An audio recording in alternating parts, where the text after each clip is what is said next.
Amis de la place de vérité, bonjour.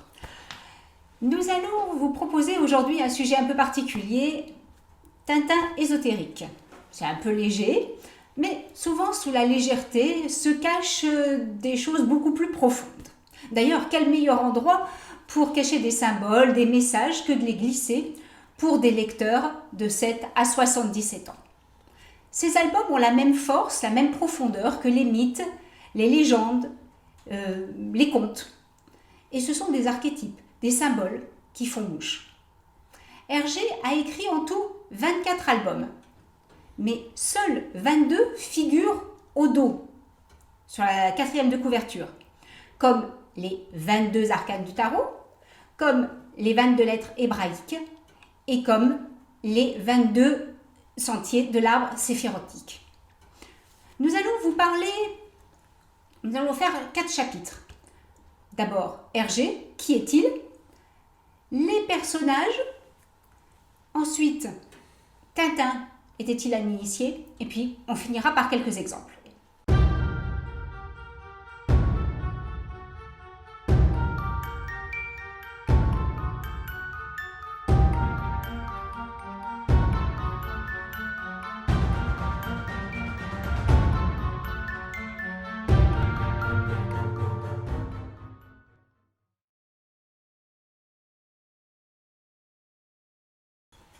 Bonjour Michel.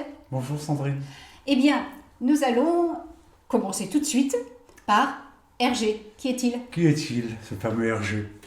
Hergé, de son vrai nom, Georges Rémy, est né le 22 mai 1907 à Etterbeek, en Belgique. Donc est mort le 3 mars 83 à Saint-Lambert, en Belgique également. Ça, c'est pour sa bio. Voilà, Hergé était un grand lecteur du Tao Te Ching. C'est une œuvre magistrale de Lao Tzu, fondateur du taoïsme.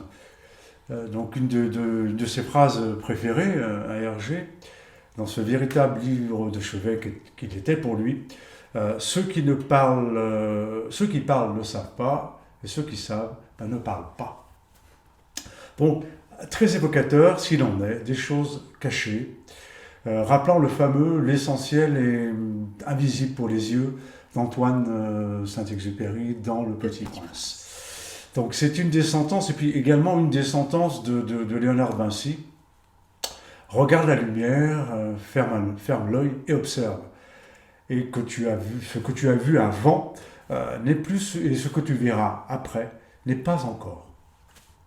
Donc pour Hergé, dès le lotus bleu, Lao Tzu est présent, et avec lui la sagesse du Tao Te Ching.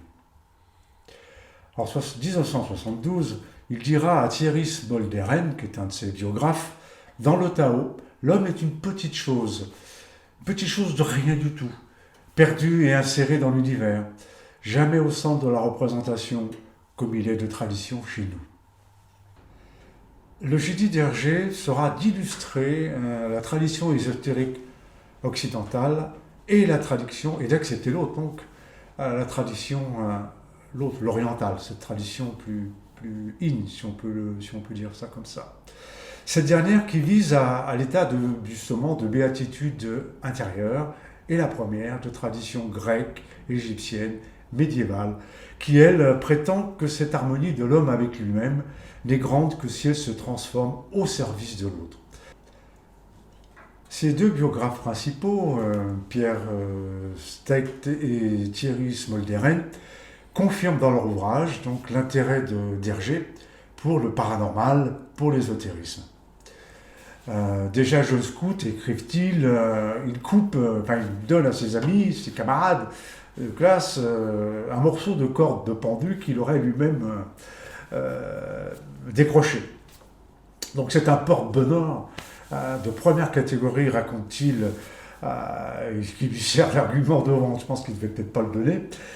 Devenu jeune adulte, les mêmes auteurs racontent la passion d'Hergé pour le chamanisme, les sioux, donc tout ce qui est une recherche tournée vers l'harmonie, surtout tournée vers l'autre. Mais en fait, pourquoi Hergé? Eh bien, Hergé, c'est l'inversion de Georges Rémy. Hein, Initial, d'accord. Georges G et Rémi R, bon, c'est l'inversion de ces deux lettres, qui veut nous montrer également qu'il faut savoir lire autrement. Donc c'est pour nous, c'est prendre du recul sur les choses, c'est du vitriol pur jus. Hergé, en ces temps-là, justement, en ce moment-là, a des liens avec la théosophie, avec les Rose-Croix, avec les sociétés dites ésotériques, et la franc-maçonnerie également. Donc le décryptage des dessins d'Hergé est un trésor inestimable pour ceux qui sont en mal de sagesse. Donc il serait trop long de détailler tous les albums et tous les signes qu'Hergé a installés dans ses dessins, mais ma foi, on va commencer peut-être par un premier élément, des premiers éléments, en tous les cas. Donc Hergé cultive le goût pour l'ésotérisme, pour la cartomancie, pour les sociétés secrètes en général.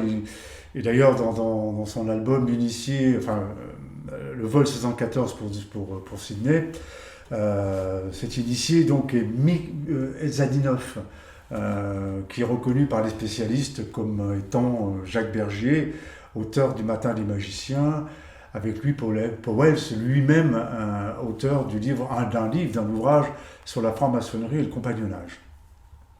Donc Hergé était quand même entouré. Tout à fait. L'influence, en tous les cas, des autres est indéniable. Voilà. Il se retranscrit dans ses albums. Donc, toute sa vie, il sera obsédé par une quête, la quête de son origine, et il en fait une référence, selon le psychanalyste et tintinophile Serge Tisseron, dans Tintin et les secrets de famille, justement, quand il détaille l'ascendance du capitaine Haddock, lui-même Pierre Brut. Donc, Pierre Assouline, un autre de ses biographes, écrit dans Hergé, en surface, c'était un homme ouvert, sympathique, épatant. En profondeur, c'était un personnage, un individu secret, perturbé, indéchiffrable, quasiment. Et du poursuivre, c'est un original jusqu'au bout des ongles. Il déteste puritain à l'excès, il déteste l'exhibition sous toutes ses formes, il est rigide, perfectionniste. On le voit, malgré tout, il écrit ses ouvrages sur 52 ans. Donc, et finalement, il n'y a que 24 albums. Donc, effectivement qu'il est perfectionniste, ça c'est, on le voit quoi. Il supporte pas le travail mal fait, il est superstitieux, au point de se faire tirer les cartes à chaque décision importante de sa vie. Donc il croit aux mauvais signes, aux signes, aux mauvais œil, il est attiré par tous les phénomènes ésotériques, on l'a déjà dit, j'ai déjà dit, et paranormaux. Donc il est très aussi, alors ça c'est important, parce qu'il est très ouvert à la réincarnation de l'âme. Donc Hergé n'a jamais cessé de chercher sa voie, donc de poursuivre une quête spirituelle sous différentes formes. Donc le 19 juin 1947, Hergé s'effondre, victime d'une dépression nerveuse, et il s'enfuit chez les moines trappistes de Chimay. Donc Michel Serres, également, grand philosophe et ami d'Hergé, historien des sciences, également tintinophile averti, donc il connaît quand même l'œuvre d'Hergé jusqu'au bout des ongles, est persuadé du sens caché de l'œuvre de cette œuvre d'Hergé, Tintin. Et sa vie, comme c'est la vie d'Hergé qui retraduit, transmetteur, initiateur, qui était cet homme. Donc d'ailleurs, Michel Serres a déclaré dans une émission de télévision en 1995 que Tintin est un explorateur de la fraternité humaine. Alors, si maintenant on parlait un petit peu de la mythologie des personnages. Donc de Tintin. De Tintin. En premier. Donc, le premier, quand même, on va pas l'oublier. Alors, c'est étonnant parce que Tintin, il est décrit comme un jeune homme frêle qui n'a pas d'âge. D'ailleurs, il ne vieillit absolument pas en 52 ans d'existence. Il ne prend pas une ride, en fait. Je pense que c'est 57 ans. 57 alors. Oui, pardon, c'est pas 50, c'est 57 ans. Et donc, il est accompagné systématiquement de son ami, son fidèle Milou. ce petit Qui est un chien. petit peu sa conscience, non? C'est un peu comme Jiminy Cricket Oui, en Pinocchio. C'est un peu, on peut comparer un peu mais à qui le cette sort des forme-là. mauvais pas, en Voilà, fait, c'est aussi. ça. Effectivement, qui va l'aider. Tintin, il n'a absolument aucune aventure amoureuse. On a l'impression que la sexualité, ça lui parle absolument pas. Il sort, c'est le cas de ses soucis, en fait. Il touche à tout. Il est vraiment un fervent défenseur de la justice et surtout un défenseur des enfants et des faibles. Tintin, donc, est vraiment le héros asexué, chaste, Un peu androgyne. complètement androgyne. Et d'ailleurs, tout à l'heure vous évoquiez la notion du puritanisme d'Hergé, eh bien, on le retrouve aussi peut-être un petit peu dans Tintin, avec ce côté très, oui, asexué. Et en fait, c'est la déesse Athéna qui serait peut-être la plus proche de l'image de Tintin. D'ailleurs, Tintin a ce casque, cette houppe en dorée, blonde, qui pourrait faire penser au casque d'Athéna. Athéna est aussi la déesse de la sagesse, comme Tintin, la déesse de la stratégie militaire, donc une espèce de justice. Elle est vierge et dotée d'une éternelle jeunesse. Donc on peut tout à fait faire quand même faire l'analogie le lien entre les deux personnages. Voilà. Et alors, dans la mythologie d'Athéna, en fait, Athéna va transformer Arachné, qui est une jeune fille qui tisse et qui compare et qui dit en fait que ce qu'elle tisse, elle le fait mieux et plus vite qu'Athéna, et elle transforme Arachné en araignée. Et dans l'étoile mystérieuse, en fait, Tintin voit dans le télescope une araignée. Donc on peut faire le lien sur l'aérolite. Voilà.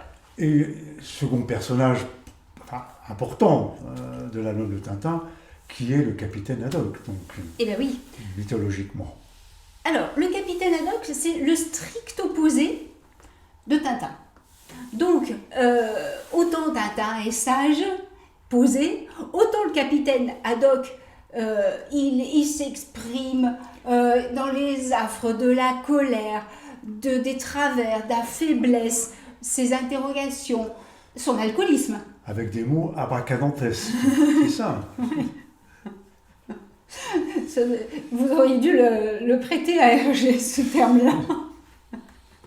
Donc il a un caractère très très expressif, il éprouve donc, il est alcoolique, et quand il s'adonne à l'alcool, eh bien il perd complètement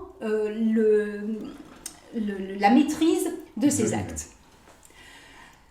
Mais c'était un être, par contre, généreux, prêt à aider l'autre, prêt à défendre la veuve et l'orphelin. Complètement. Donc épris de justice. Malgré tout, oui. Et alors, on peut faire le lien, toujours au niveau de la mythologie, avec Dionysos, qui est le dieu du vin, des excès, des affres aussi. Et Dionysos, c'est celui qui est né 2 fois. Né 2 fois, dans Coq en stock, le capitaine Haddock tombe 2 fois à l'eau. Et il revient avec, sur la tête, la méduse. Alors que Dionysos, lui, il a sur la tête le voile d'Isis. Bon, c'est un peu plus classe, je vous l'accorde, que la méduse, mais le lien est quand même pas très très loin. Et puis, Haddock, il pleure sa maman dans l'album, et comme Dionysos a pleuré donc sa mère, Sémélé, que son amant, par une astuce d'Héra, Zeus, donc l'amant de Sémélé, donc c'est Zeus, et Sémélé demande à Zeus de se montrer dans toute sa splendeur. Mais le problème, c'est que toute sa splendeur, elle est une mortelle, et la splendeur d'un dieu, eh bien, elle se montre trop grande, et il se montre, trop grand, et de ce fait, il la foudroie. Donc, Dionysos pleure aussi sa mère, Sémélé. Alors, il y a 2 autres personnages indissociables, des jumeaux, enfin, on les considère jumeaux, faux jumeaux.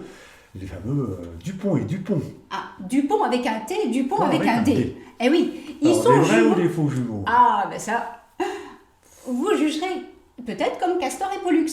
C'est-à-dire qu'eux aussi sont jumeaux, mais pas tout à fait vrais, étant donné qu'il y en a un qui est mortel et l'autre qui est divin, qui est un dieu. Ils sont fils de Léda et de Zeus. Encore lui, décidément, c'est... Il a laissé beaucoup de descendants, Zeus. Hein. Oui. Mais on fera peut-être quelque chose un jour là-dessus. Sur Zeus, ce serait intéressant. Donc, et alors, les Castor et Pollux, ils sont équipés d'une lance. Les Dupont, d'une canne. Et Castor et Pollux sont souvent représentés sur 2 chevaux. Et les Dupont conduisent une de chevaux. Voilà. Je pense que là aussi, quand même, l'analogie... Le clin d'œil est quand même assez drôle. Pertinent. Donc, le personnage suivant, un personnage que j'aime beaucoup, moi, qui me tient à cœur quand même, par son originalité, le professeur Tournesol, Trifon Tournesol, que vous allez, je pense, vous expliquer. Ben oui. Trifon, je ne sais pas pourquoi vous l'aimez. À cause de son pétasse sur la tête, qui est le chapeau d'Hermès. Par exemple. Mais parce qu'il fait tourner son pendule tout le temps, parce que dans un des albums, il est en lévitation, on a marché sur la Lune, c'est lui qui crée la fusée pour s'élever, je trouve qu'il a des talents, il a tous les talents cet homme-là. Eh bien oui, et puis c'est vraiment le grand scientifique, l'inventeur, et en même temps l'ésotérique, l'ésotérique en tous les cas. Oui. Le chercheur. Oui. Le cherchant et le chercheur. Et donc, on peut apparenter Trifon Tournesol à Hermès, avec donc son chapeau, mais aussi son parapluie qui ne lui sert absolument jamais à s'abriter de la pluie. Donc, parce que même s'il pleut, il ne l'ouvre pas. Voilà, comme le caducée, finalement, d'Hermès. Et puis, en fait, le professeur Tournesol, il a aussi un prédécesseur. Et ce prédécesseur, il s'appelle Philémon Cyclone. C'est l'égyptologue. Et pour aller un petit peu plus loin, quand on regarde un petit peu le nom de Philémon Cyclone, cyclone, qu'est-ce que c'est un cyclone? Si ce n'est un typhon. Ouais. C'est pas très loin de Trifon. Trifon, c'est aussi la notion du 3. On va peut-être en parler un petit peu plus tard. Et puis dans la mythologie, le dieu Typhon, il est monté sur un âne, comme Philémon Cyclone, qui, dans les cigares du pharaon, arrive sur un âne. Là encore, c'est peut-être du hasard. Hein, voilà. Mais ça fait beaucoup de hasard. Vous savez bien sûr la définition du mot hasard. C'est le nom que prend Dieu quand il veut passer incognito, dit-on. Tout ça pour passer à l'ennemi juré de Tintin, le fameux Roberto Rastapopoulos. Rastapopoulos. Parlez-nous-en, parce qu'il a plusieurs facettes aussi, cet homme-là. Eh bien oui. Alors, Rastapopoulos, on le voit dans les cigares du pharaon. Et il se déguise sans cesse. Il aime faire le mal, c'est vraiment le génie du mal. Et on peut peut-être le comparer à Méphistophélès. Et d'ailleurs, ce qui est intéressant, dans Coq en stock, il se fait appeler le marquis. Et il est habillé, il a un déguisement lors d'une représentation. Et c'est le déguisement de Méphistophélès qu'on peut retrouver. Ça, c'est quand même plutôt assez drôle. Donc, on continue dans Oui, on ne va pas tous les détailler, mais c'est quand même sympa d'en faire quelques-uns. Oui, c'était bien. Et puis, il y en a un, là aussi, je trouve, le battleur, le fameux Séraphin Lampion, l'agent d'assurance, celui qui sait tout faire, dans les verbes, dans le mot. Oui, ça, oui. Il peut résoudre tous les problèmes. Mais regardez, déjà, son nom, Séraphin, c'est l'esprit céleste qui brûle, qui brille, c'est comme un feu, en fait. Et étonnamment, dans l'album Séraphin Lampion arrive au château de Moulinsart alors qu'il y a une coupure d'électricité.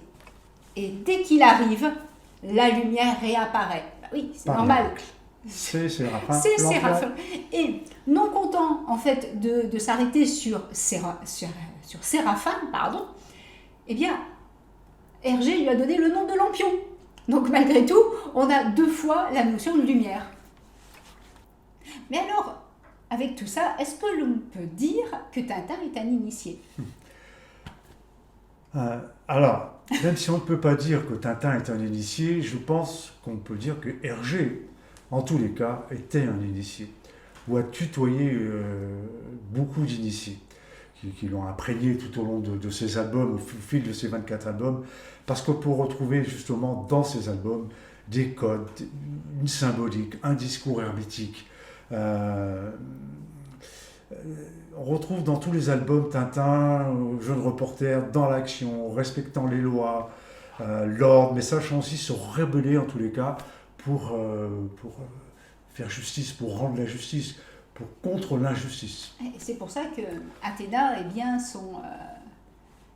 sa représentation mythologique. Voilà.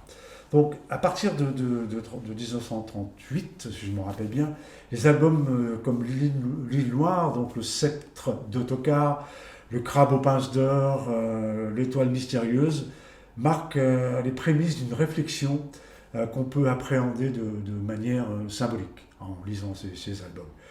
Il est sans conteste présent dans les années 1943 avec Le Secret de la licorne, Rackham le Rouge également, bien sûr, qui marque le début pour Hergé d'un questionnement, d'une quête initiatique. Viendront ensuite les 7 boules de cristal, vous allez nous parler tout à l'heure, je pense, de ces fameux chiffres, symboles, ainsi que le temple du soleil, qui ne laisseront là plus la place au doute. Donc un petit résumé s'impose de l'étoile mystérieuse. Par un soir de canicule, une étoile qui n'était pas référencée vient s'écraser sur l'océan Arctique, provoquant un mini-séisme, plus que ça, un tremblement de terre, disloquant la banquise. On peut peut-être voir là un rapprochement avec le chaos. Donc Tintin embarque à bord d'un bateau, l'Aurore, là aussi un joli nom, peut-être une référence là encore à la lumière, celle qui nous éclaire, celle que nous cherchons tous, et entame un chemin semé d'embûches, un parcours difficile pour retrouver un morceau, en tous les cas, un morceau de l'étoile. N'est-ce pas là la quête de l'initié? Donc Tintin est englué dans le goudron, dans la matière, et la corde rappelant celle de l'initiation, pour aller chercher ce morceau d'étoile. Dans les embûches, oui, tout à fait. On peut rapprocher là l'élémentaire, puisqu'on parlait des éléments, l'élémentaire, du cabinet de réflexion. L'épreuve de l'air, où Tintin se rend en hydravion et utilise un parachute. L'épreuve du feu, quand il rentre dans l'eau brûlante, entourant le morceau, donc l'étoile baptisée aérolite, du grec aer, et de lithos, la pierre. Donc, l'épreuve de l'eau, là aussi, on continue ces 4 éléments initiatiques, quand il est englouti en même temps que l'aérolite et l'eau purificatrice, donc quand il réapparaîtra, nouveau baptisé. On peut aussi rapprocher la quête de Tintin à celle des rois mages. Pourquoi ? En effet, dans l'Étoile mystérieuse, 6 savants participent à l'expédition. Ils sont originaires d'Afrique, d'Europe et d'Asie. Ils partent en quête après avoir observé un signe dans le ciel, étonnamment une étoile. Ils suivent l'étoile. Ils arrivent à la crèche de Bethléem.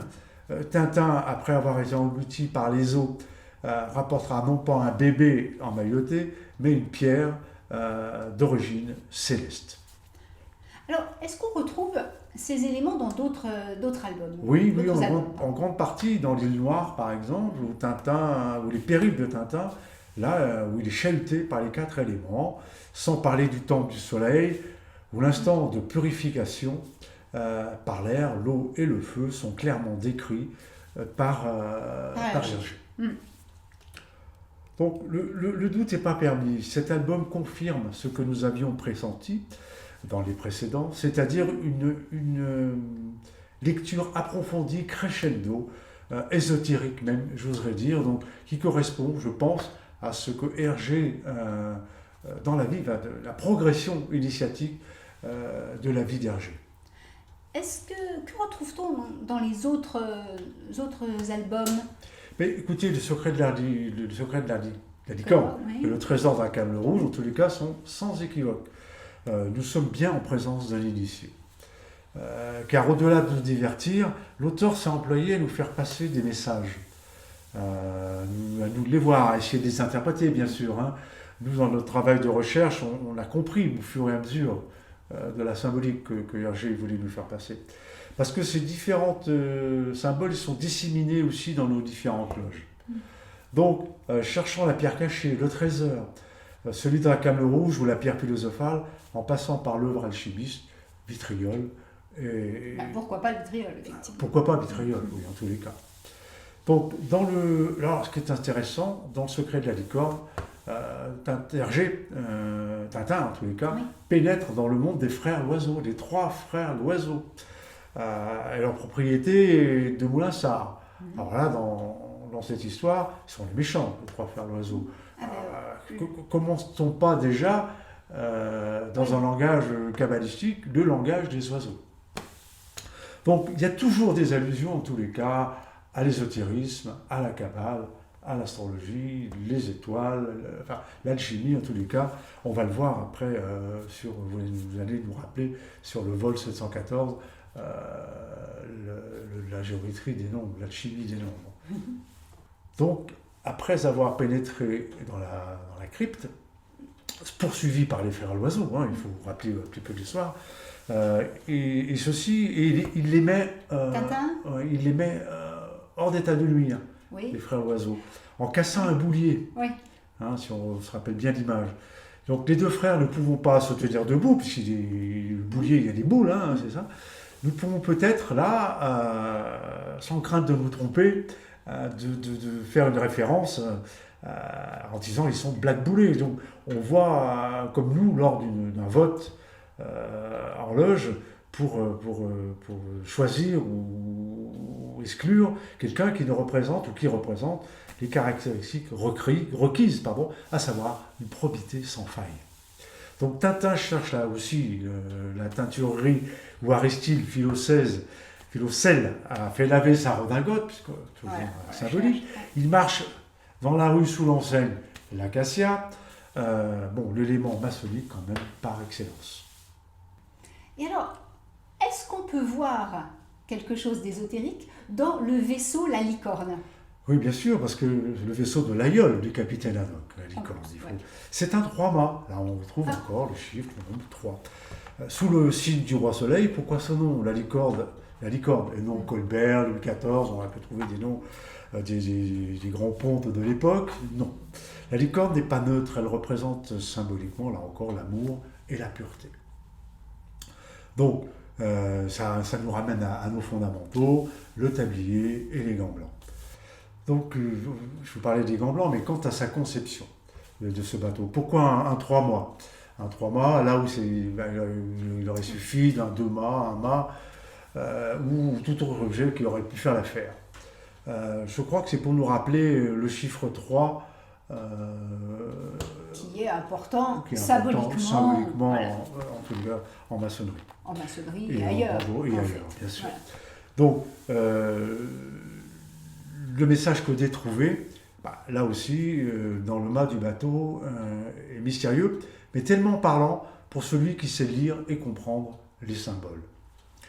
3 frères, en plus, les 3 frères Loiseau, vous avez tout compris, unis, ou plutôt le 1, soit le 3 ramené à l'unité. Quant à la croix de l'aigle, nouvelle référence à Patmos et là aussi à Jean l'évangéliste. Oui, donc ça c'est dans le message crypté, en fait, qui permet dans la crypte. Voilà, d'aller chercher. Oui, aussi. Je crois qu'on peut là aussi, le langage des oiseaux, peut-être retrouver les choses. Donc, que rajouter de plus dans tout ce qu'on vient de dire? Si ce message n'est pas l'œuvre d'un initié, moi, personnellement, je ne comprends plus rien. Hein.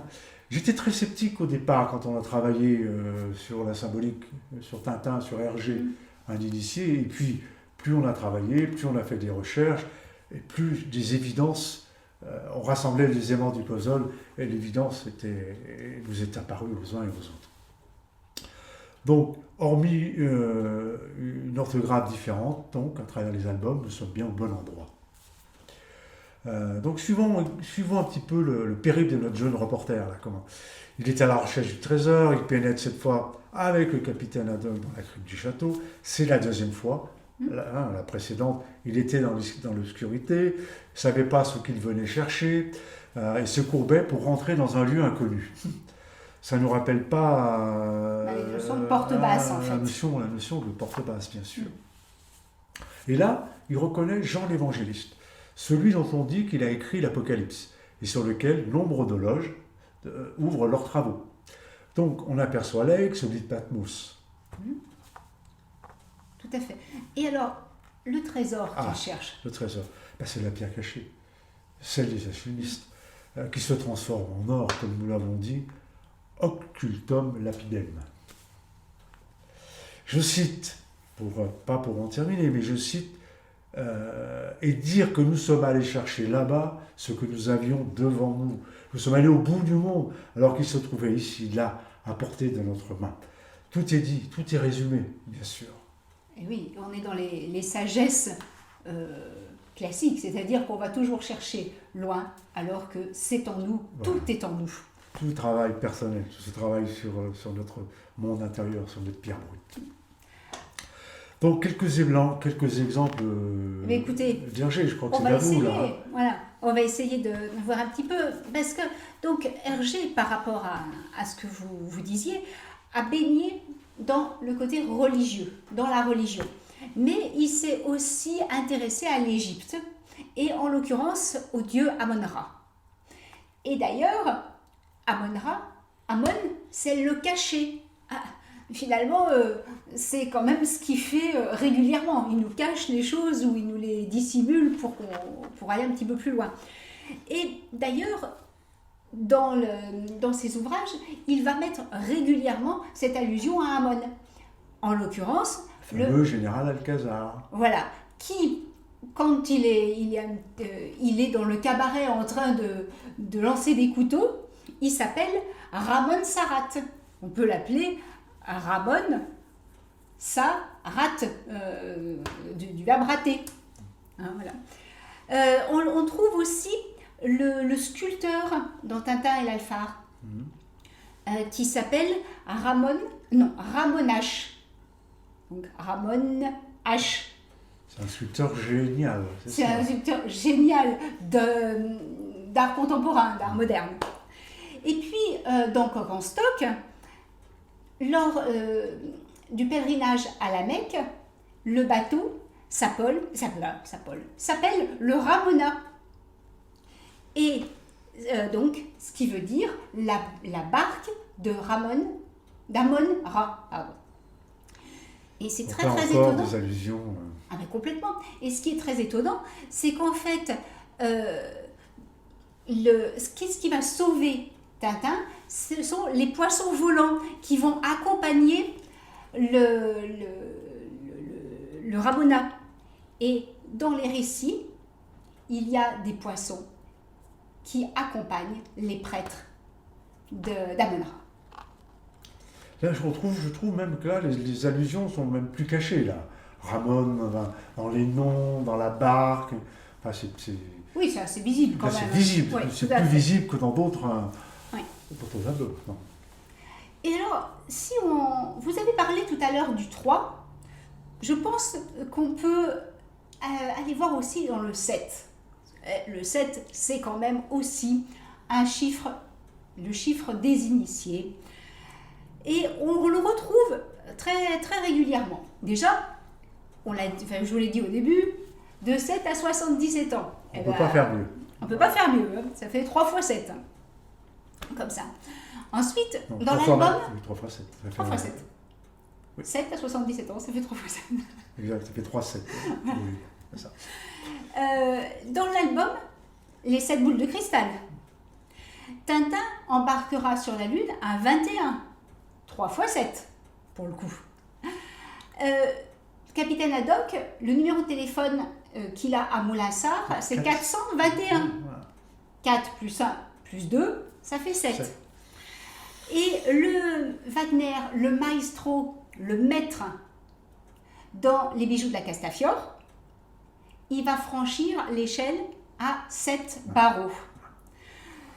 Et voilà. Et dans le coq en stock, la voiture du rallye que piloteront les Dupont portera le numéro, je vous le donne en 1000, 7. Donc, voilà, donc le 7 est quand même relativement Il est très présent également. Autre nom symbolique, autre nombre symbolique. Alors tout à l'heure, je vous ai parlé un petit peu du côté mythologique des personnages, mais on n'a absolument pas évoqué Bianca Castafiore, la fameuse le rossignol. Cantatrice, le rossignol milanais, comme le nomme le capitaine Haddock. Tout à fait. Donc, quand même, elle est un petit peu amoureuse. Ah, on va leur raconter une histoire d'amour symbolique, vous allez nous la raconter. Alors, Bianca Castafiore, on la connaît parce qu'elle chante continuellement l'air des bijoux du Faust de Gounod. Ah, je ris de me voir si belle dans ce miroir. Donc, le Faust, c'est écrit par Goethe, qui est un initié. Et Gounod est lui-même un initié, parce qu'il va composer La Reine de Saba, qui est un opéra maçonnique. Donc, si on tente d'interpréter un petit peu la phrase qu'elle chante sans cesse, « Ah, je ris de me voir si belle dans ce miroir », qu'est-ce qu'on a? On a Cybèle. Cybèle, qui est Cybèle? C'est la fameuse déesse chtonienne qui est consacrée à la terre. Et donc, des mystères étaient vécus par des initiés. Et on voit la notion de miroir. Le miroir, qui n'est-il pas un des objets de l'initié pour se regarder? Quand on peut se regarder dans le miroir, c'est déjà... Et d'ailleurs, on peut dire que, en tous les cas, Hergé lui transcrit le fait que la Castafiore chante très haut, voire faux, jusqu'à briser le miroir. Là aussi, on peut peut-être voir une symbolique que si on se regarde dans le miroir, mais on n'est pas juste, le miroir peut peut-être se briser. On peut aussi voir ça comme ça. Complètement. Voilà.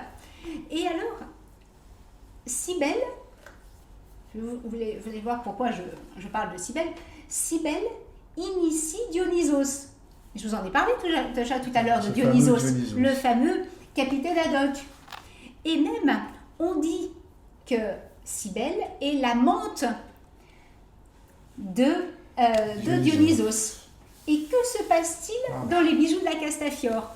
Eh bien, Paris Flash, le magazine annonce le futur mariage du rossignol milanais et du vieux loup de mer, c'est-à-dire de Castafiore et de Haddock. Donc, voilà, on retrouve véritablement un lien avec la mythologie. Et dans les bijoux de la Castafiore, qu'est-ce qu'elle perd ou qu'est-ce qu'on lui vole? Son émeraude. Et donc, l'émeraude, qu'est-ce que c'est? C'est la pierre que Lucifer a sur le front. Donc, cette pierre, donc, le lien avec Lucifer, le lien avec Faust, eh bien, il est là. Et puis, c'est la couleur aussi du Graal. Et par qui est emportée l'émeraude? Par une pie. Et quelle est la couleur de la pie? Noir et blanc. Oh, comme par hasard. Passons peut-être, pour moi en tous les cas, au volume le plus ésotérique, le vol 714 pour Sidney. Alors, on ne va pas explorer complètement l'ouvrage, parce qu'on va y passer au moins 5 heures, ça fera peut-être beaucoup. Hein. Donc, on va simplement se contenter de la couverture. C'est pas mal déjà. Mais les lecteurs de Tintin et nos internautes pourront aller chercher. Il n'y a pas de problème. Et donc, on regarde la couverture. On voit, c'est écrit, vol 714. Qu'est-ce qu'on voit? Donc, on écrit déjà vol. Alors, si on le regarde justement avec un regard ésotérique, on voit le V qui peut être un compas, le O qui peut être la bulle du niveau et le L qui peut représenter l'équerre. Vous allez me dire, ouais, mais enfin bon. Je vais vous poser la question. On va retrouver ça de partout. Eh bien oui, chaque fois qu'on a vol, tout le monde, tous les auteurs qui écrivent vol n'écrivent pas forcément. Et puis pas symbole, pas ces symboles. Tout à fait. Mais comme il ne s'arrête pas là, c'est quand même vol 714. Alors on va jouer un peu avec les chiffres. D'accord ? 7. Qu'est-ce que c'est ? C'est la 7e lettre. C'est le G. Le 1, c'est la première lettre, c'est le A. Le 4, La 4e lettre. c'est le D. Le D. Et si on commence à additionner 7 plus 1 plus 4, ça fait 12. 12, la 12e lettre, c'est le L. Et si on additionne le 7 plus 14, ça fait 21. C'est le U. C'est le U. Et on a vu que le 21 était quand même important pour RG. Et si on met toutes les lettres les unes derrière les autres, on a Gadelu. Vous pouvez me dire ce que c'est, Gadelu ? Ça vous parle ? Grand architecte de l'univers. Ah oui. Et effectivement, c'est très important pour les francs-maçons. D'ailleurs, le Tao, parce que donc, la somme, c'est 12. Hein, on a vu que la somme de 714, ça fait 12. Donc, si on le réduit, ça fait 3 à nouveau. Et donc, vous avez parlé que Hergé était particulièrement féru de Tao. Et que dit le Tao ? Le Tao engendre le 1 engendre le 2 engendre le 3, et le 3 engendre tous les êtres. Et quand on regarde un petit peu plus la couverture, quelle est la couleur de l'avion ?